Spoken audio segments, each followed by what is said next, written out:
ఈయన కుమారుని మన కోసం అలాగ సిలువ మీదకి అప్పగించాడే. ఒక్క మాట పరలోకపు తండ్రి స్ట్రైట్గా అడుగుతున్నాడు, నిన్నేమన్నా తెలుసా? ఇంకా నా ప్రేమ నీకు అర్థం కాలేదా అని అడుగుతున్నాడు. నేను ఎంతో ప్రేమించే నా బిడ్డనే నీ కోసం ధారపోసానే, ఇంకా నా ప్రేమ నీకు అర్థం కాలేదా నా కుమారుడా, నా కుమార్తె అంటున్నాడు ఆయన. ఇంకెంతకాలం నువ్వు నా ప్రేమని సందేహిస్తావు? ఇంకెంతకాలం నా మంచితనమును నీవు సందేహిస్తావు?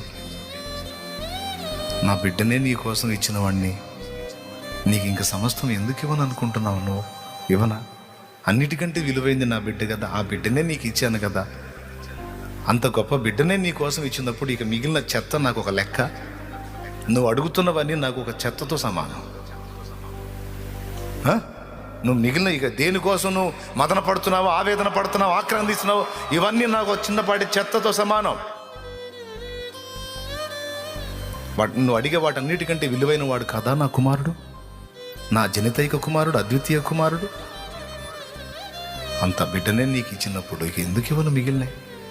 నువ్వెందుకు సందేహిస్తున్నావు? దేవుడు 2 మాటలు చెప్తున్నాడు.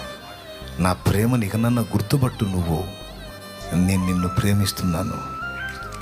నా కుమారుని నీకు ఇచ్చినట్టే ఆయనతో పాటు సమస్తము నీకు ఇస్తాను,